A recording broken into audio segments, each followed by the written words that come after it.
அமைச்சர் தங்கம் தென்னரசு தற்போது செய்தியாளர்களை சந்திக்கிறார். நேரலையில் பார்க்கலாம். அதிகபட்சம் மூளைக்கரைப்பட்டி பகுதியிலே 395 மில்லிமீட்டர் பதிவாயிருக்கிறது. 40 சென்டிமீட்டர் ஏறத்தாழ பதிவாகியிருக்கிறது. குறைந்தளவு சேர்வலாறு பகுதியிலே 18 சென்டிமீட்டர் பதிவாகி இருக்கிறது. இதில் குறிப்பாக தெரிவிக்க வேண்டும் என்று சொன்னால், தாமிரபரணி ஆற்றிலே இப்போது தண்ணீர் மிக அதிக அளவிலே திறந்து விடப்பட்டிருக்கிறது.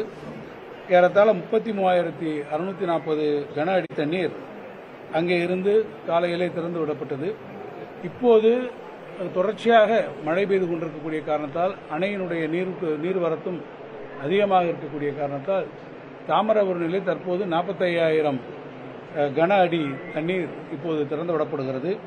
இதில் தாமிரபரணி ஆற்றிலே கடனா நதியிலே இருந்து வரக்கூடிய, அந்த அணையிலிருந்து வரக்கூடிய தண்ணீர் ஏறத்தாழ அது ஒரு 30,000 கன அடி தண்ணீர் தாமிரபரணி ஆற்றிலே அது கலந்திருக்கிறது. பாபநாசம் அணையினுடைய கொள்ளளவு 90% இப்போது நிரம்பி இருக்கிறது. அணைக்கு ஏறத்தாழ 40,000 கன அடி உள்ளே வந்து கொண்டிருக்கிறது. அதேபோல மணிமுத்தாறு 72% நிரம்பி இருக்கிறது. சேர்வலாறு 82% நிரம்பி இருக்கிறது. வடக்கு பச்சையாறு 86%, நம்பியாறு 100% இப்போது நிரம்பி இருக்கிறது.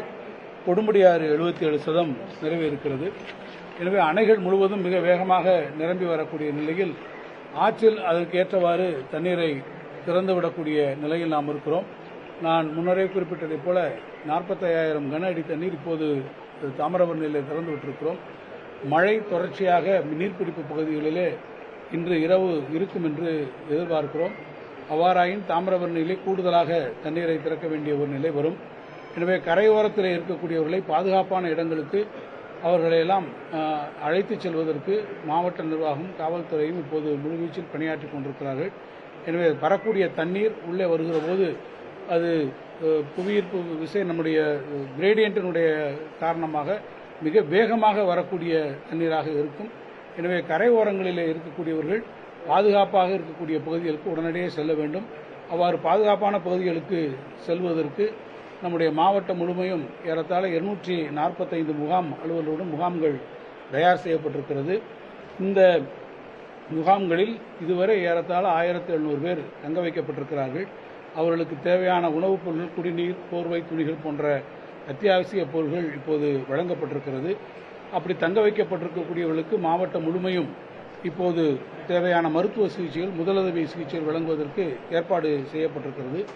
மாவட்டம் முழுவதும் 101 ஜேசிபி எந்திரங்கள், 537 நிலை மீட்பாளர்கள் இப்போது இருந்து இந்த மீட்பு பணிகளிலே ஈடுபட்டு வருகிறார்கள். குறிப்பாக பேரிடர் மேலாண்மை துறையிலிருந்து தேசிய பேரிடர் மேலாண்மை துறை, அதேபோல நம்முடைய மாநில பேரிடர் மேலாண்மை துறை மூலமாக ஏறத்தாழ இப்போது 165 பேர் இப்போது இங்கே வந்திருக்கிறார்கள். அவர்கள் மாவட்டத்தில் 3 பிரிவுகளாக பிரிக்கப்பட்டு நிலைநிறுத்தப்பட்டிருக்கிறார்கள். எந்த ஒரு இக்கட்டான சூழலையும் சமாளிக்கக்கூடிய அளவிற்கு அந்த நடவடிக்கைகளை நம்முடைய பேரிடர் நிர்வாகத்துறை அதை மேற்கொண்டிருக்கிறது. அதேபோல மாவட்ட ஆட்சியருடைய அலுவலகத்தில் அவசரகால செயல்பாட்டு மையமாக இங்கே ஒரு கட்டுப்பாட்டு மையம் அனைத்து துறை அலுவலர்களுடன் 24 மணி நேரம் செயல்படக்கூடிய அளவிலே அது இங்கே நிர்மாணிக்கப்பட்டிருக்கிறது. கண்காணிப்பு அலுவலர்கள் கோட்ட அளவில் 2 கண்காணிப்பு அலுவலர்களும், வட்ட அளவில் 8 கண்காணிப்பு அலுவலர்கள், மற்ற துறைகளை ஒருங்கிணைந்திருக்கக்கூடிய மண்டல அலுவலர்கள் எல்லாம் ஒரு 8 குழுக்களாக இப்போதைக்கு அமைக்கப்பட்டிருக்கிறார்கள். ஆக இப்போதைய நிலவரம் கட்டுக்குள்ளே இருக்கிறது.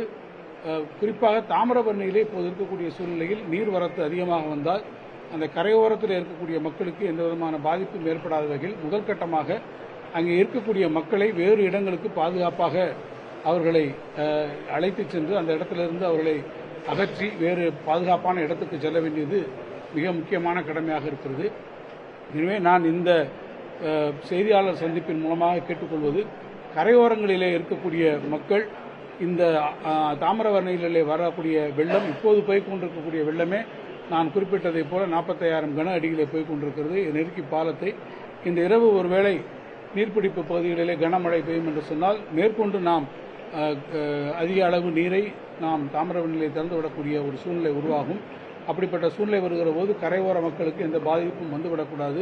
எனவே நான் இந்த கூட்டத்தின் மூலமாக வேண்டிக் கொள்வது, கரையோரத்தில் இருக்கக்கூடிய அனைத்து பேரும் உடனடியாக பாதுகாப்பான இடங்களுக்கு நீங்கள் முன்வந்து நீங்களாகவே அந்த இடங்களுக்கு சென்று விட வேண்டும். ஏனென்று கேட்டால் இது பாதுகாப்பு மிக மிக முக்கியம். அணையிலிருந்து வரக்கூடிய தண்ணீர், ஆற்றின் தண்ணீருடைய வேகம், வரத்தின் வேகம் மிக அதிகமாக இருக்கக்கூடிய காரணத்தால் இது தேங்கி நின்று செல்லக்கூடிய தண்ணீர் அல்ல. எனவே இதனுடைய சூழலினுடைய தீவிரத்தை கருத்திலே கொண்டு ஆங்காங்கே இருக்கக்கூடிய பொதுமக்கள் இருக்கக்கூடிய பாதுகாப்பான இடங்களுக்கு செல்ல வேண்டும்.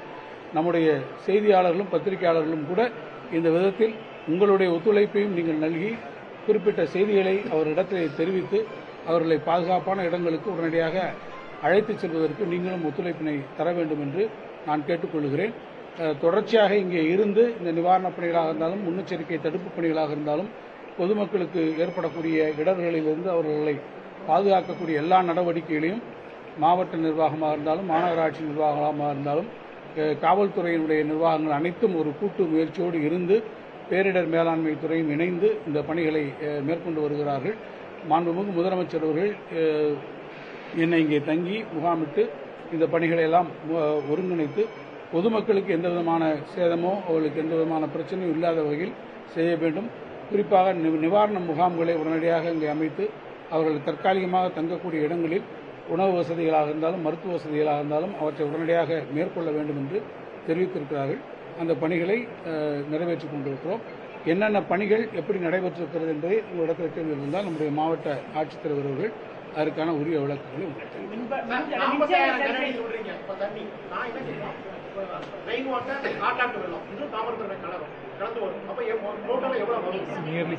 அதான் 60,000 இப்போ ஏறத்தாழ 45 போகுது சார். நாங்கள் திறந்து விட்டுருக்கோம். எனக்கு நடுவில் மற்ற ஸ்டீம்ஸ்லேருந்து வருது, வெள்ள நீர் வரும், எல்லா நீர் வரும். அதனால தான் சொன்னேன் ஏறத்தாழ இப்போ 45ன்றது 60,000 தொடும். இப்போ இல்லை, இப்போ 45,000 நம்ம திறந்து போயிட்டு இருக்கு சார். நாங்கள் பேசுறதுல 60,000க்கு போகக்கூடிய வாய்ப்பு இருக்கு. இன்னும் நீர்பிடிப்பு பகுதிகளில் இன்னும் பெரிய மழை பெஞ்சால் நீரினுடைய அளவு இரவு கூடும். அதனால தான் மொத்தமாக வர சொல்லி ஏற்கனவே இருக்கும். மற்ற மாவட்டங்கள்லேருந்து வர சொல்லி சிக்கு சொல்லியிருக்கிறோம். அது 1000 பேர் வெளியே மாவட்டங்கள்லேருந்து கொண்டு வர சொல்லியிருக்கிறோம். எல்லா இடங்களிலும் ஏன்னா பாதுகாப்பு நடவடிக்கைகளை கருதி நாம் நிறுத்தியிருக்கிறோம். நம்முடைய திருநெல்வேலியில் மட்டும் கிட்டத்தட்ட 173 டிரான்ஸ்ஃபார்மர்ஸ் வந்து இப்போ நம்ம ஆஃப் பண்ணி வச்சுருக்கிறோம் ஃபார் சேஃப்டி ரீசன்ஸ், பாதுகாப்பு நடவடிக்கைகள் குறித்து. குறிப்பாக மூலக்கரைப்பட்டியில் இருக்கக்கூடிய அந்த பெரும் மழை நான் சொன்ன 340 400 மில்லிமீட்டருக்கு அங்கே மழை பெய்திருக்கிறது. அதன் காரணமாக அங்கே இருக்கக்கூடிய சப்ஸ்டேஷன் முழுமையாக நம்ம நிறுத்தி வச்சிருக்கிறோம். அதே போல தான் சுற்றி இருக்கக்கூடிய மாவட்டங்களிலும் நம்ம நிறுத்தி வச்சிருக்கோம்.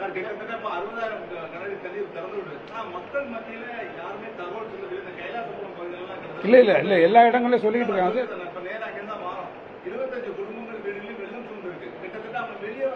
இல்லை அவங்க அதுக்காக சொல்கிறேன். பல இடங்களில் என்ன பண்ணுறாங்கன்னா தண்ணியினுடைய இதை வந்து அவங்க புரிஞ்சுக்கிறாமல் இருக்கக்கூடிய சூழ்நிலை வந்திருக்கு. உதாரணத்துக்கு பார்த்தீங்கன்னா இல்லை தகவல் எல்லா இடத்துலையும் நம்ம சொல்லியிருக்கிறோம். நான் வந்த உடனே எல்லாத்தையும் கேட்டுக்கோம். தகவல் எல்லா இடத்துலையும் கொடுத்துருக்கோங்க. சில இடங்களில் அதுக்காக தான் நான் இந்த செய்தியாளர் சந்திப்பத்தில் நான் ஒரு வேண்டுகோள் வச்சேன். காரணம் ரொம்ப ரிலக்டண்ட்டாக இருக்காங்க. இதில் குறிப்பாக சொல்லும்போது நம்ம மாவட்டத்தில் இருக்கக்கூடிய எக்ஸ்பெக்டன்ட் மதர்ஸ் என்று உடனடியாக பேறுகாலத்திற்கு இருக்கக்கூடிய தாய்மார்களையெல்லாம் முன்னெச்சரிக்கையாக இப்போ நம்ம பல இடங்களில் எல்லா இடத்தையும் கொலிய கூட்டு தாய்மார்களும் குழந்தைகளும் வருகிற போது அங்கே இருக்கக்கூடிய வேறு ஆண்கள் வந்து அந்த இடத்துல கொஞ்சம் வருவதற்கு தயக்கம் காட்டி கொண்டு அங்கே இருக்கிறார்கள். என்ன சூழ்நிலையும் பார்ப்போம். ஆனால் நீரினுடைய வேகமும் நீரினுடைய அளவும் கூடிக்கொண்டு வருகிற போது எல்லோரும் அங்கே இருந்து செல்ல வேண்டும். எனவே அதற்கான முழு அறிவிப்புகளும் செய்யப்படுறது தொடர்ச்சி எல்லா இடத்தையும் நம்ம சொல்லியிருக்கோம் சார். கொடுக்கான எல்லா நடவடிக்கைகளும் எடுத்திருக்கிறோம். அதிகமாக எல்லாத்துக்கும் சொல்லியிருக்கோம்.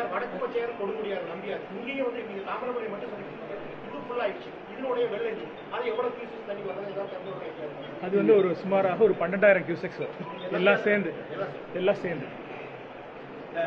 சந்திப்பு பேருந்து நிலையம் கூட காலையில் 10 மணிலேருந்து அந்த தண்ணி ஏறிட்டு இருக்கு. ஆனால் ஏற்கனவே மழைநீர் வடிகால் வந்து அமைக்கப்பட்டு அந்த வழியாக செல்லக்கூடியதுக்கும் சரியாக தண்ணீர் போகல.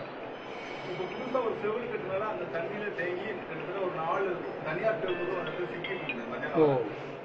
அது கூட ஜேசிபி கூட இங்கே இல்லைன்னு மாதிரி அதிகாரி இல்லை சார். இப்போ எனக்கு கொடுக்கப்பட்டிருக்கக்கூடிய தகவலின்படி ஏறத்தாழ 100க்கும் மேற்பட்ட 107 ஜேசிபி எண்ணுகள் இருக்கிறது. தேவைப்படக்கூடிய அளவிற்கு நம்ம எல்லா இடத்துலேருந்து கொண்டு வந்துடலாம். நீங்கள் குறிப்பிட்டு சொல்லக்கூடிய இடத்துல இந்த பிரச்சனை இருந்தால் அது நான் நேரடியான கவனத்தில் வச்சு கார்பரேஷன் ஆஃபீஸர்ஸ்க்கு சார் அது என்னன்னு பார்த்து உடனடியாக ரெடி பண்ணி கொடுத்துருவோம். மாஞ்சோலை பகுதியில் போக்குவரத்து நிறுத்தி வச்சிருக்கோம். அங்கே மேலே வந்து வெஹிக்கிள் ஜேசிபி நிறுத்தி வச்சிருக்கோம். பட் போக்குவரத்து நிறுத்தி வச்சிருக்கோம். கங்கை கொண்டானில் ஒரு பிரீச் இருக்குன்னு சொல்கிறாங்க. உடனடியாக பார்க்கணும்.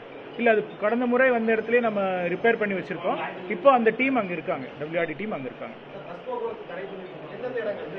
மெயின் ரோட்ஸ்ல மட்டும் ஆப்ரேட் ஆயிட்டு இருக்கு. கிராம பகுதிகளுக்கு நிறுத்தி வச்சிருக்கோம், இரவு நேரத்தில் நிறுத்தி வச்சிருக்கோம். மெயின் ரோட்ஸ் மட்டும் ஆப்ரேட் ஆயிட்டு இருக்கு. தேசிய நெடுஞ்சாலை, மாநில நெடுஞ்சாலை பகுதியில் ஆப்ரேட் ஆயிட்டு இருக்கு. உள்பகுதிகளுக்கு நம்ம வந்து இப்போ நைட்டு, அதாவது கடைகள் இருந்து வேலைகள் முடித்து போறவங்களை எவாக்குவேட் பண்ணி விடுறதுக்கு அந்த பஸ்ஸஸ் மட்டும் விட்டுட்டு நைட்டு ஸ்டாப் பண்ணிடுவோம். நாளைக்கு மழை சூழ்நிலை பொறுத்து கூடுதலாக பேருந்துகள் தேவை இருப்பதை பொறுத்து நம்ம இது பண்ணுவோம். மலைப்பகுதிகளுக்கு பேருந்து முற்றிலுமாக நிறுத்தப்பட்டுள்ளது. ஆமாம், அங்கே பேருந்து நிறுத்தப்பட்டுள்ளது. இல்லை அங்கே பேருந்துகள் போய்கிட்டு இருக்கு சார். மழையினுடைய அளவும் தன்மையும் பொறுத்து நமக்கு தெரியல சார். தொடர்ச்சியாக மழை பெய்யுது, எவ்வளோ நீர் வரத்துன்னு பொறுத்து சூழ்நிலைக்கு தக்கவாறு அதில் சில சமயம் முடிவுகளை நம்ம இருக்கு. தண்ணி இருக்குது சார், இனண்டேஷன் அதிகமாக இருக்குது. அங்கேயும் கூடங்குளம் பகுதியில் நம்ம டெடிகேட்டடாக ஒரு டீம் அங்கே இப்போ இருக்காங்க. அந்த குளம் நிரம்பி அந்த ஒன்றா சேர்கிற இடத்துல கொஞ்சம் ஓவர்ஃப்ளோ அதிகமாக இருந்தது. இப்போ அது ரெகுலேட் பண்ணி அந்த ஓவர்ஃப்ளோ வந்து அந்த bus stand area, Nagercoil to Tiruchendur அந்த ரோடு, அந்த பகுதிகளில் இப்போ டீம்ஸ் வந்து ஸ்டேஷன் பண்ணி அங்கே மானிட்டர் பண்ணிட்டு இருக்காங்க.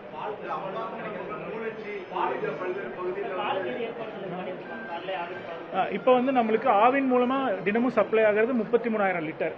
அது வந்து ஆவின் ஃபுல்லாக ஒர்க்கிங்கில் இருக்குது. அது இல்லாமல் மதுரையிலிருந்து 2 டேங்கர், ஏன்னா தனியார் பால் நிறுவனங்கள் சில சமயம் சப்ளை பண்ணாமல் போயிட்டா அது பிரச்சனையாகுங்கிறதுக்காக கூடுதலாக மதுரையிலிருந்து 2 டேங்கர் பாலும் 2 டன் பால் பவுடரும் நம்மளுக்கு வந்துட்டு.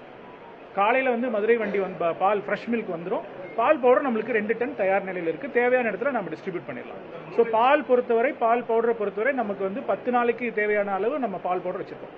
ஏன்னா 2 டன் வந்து ஒரு கிலோங்கிறது வந்து 8 லிட்டர் பாலுக்கு ஈக்குவல்.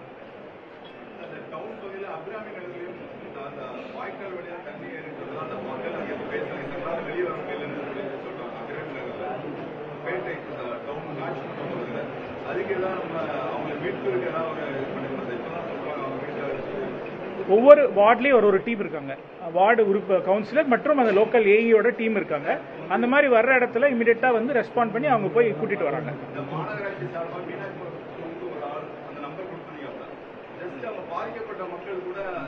இல்ல அவங்க ஃபீல்ட்ல போய் இது பண்றாங்க. இல்ல அவங்க மக்கள் இப்போ ஒரு 100 பேர் அவங்க கிட்ட சாப்பாடு எல்லாம் இது பண்ணிட்டு இருக்கும்போது எல்லா சமயம் போன் எடுக்க முடியாது. ஃபீல்ட்ல நேரம் இது பரப்பு பெரிய பரப்புல மாநகராட்சிங்கிறது ஒரு லிமிடெட் ஏரியா தான். அங்கேயே போய் கூட்டு வந்துடுறாங்க. ஆமா, அவங்க அங்கேயே போய் போட்டிருக்காங்கல்ல, அதுக்காக தனித்தனி குழுக்கள் போட்டு மாமன்ற உறுப்பினர் மற்றும் அந்த அபிஷியல் வந்து கூட்டு வந்துடுறாங்க அவங்களே போய்.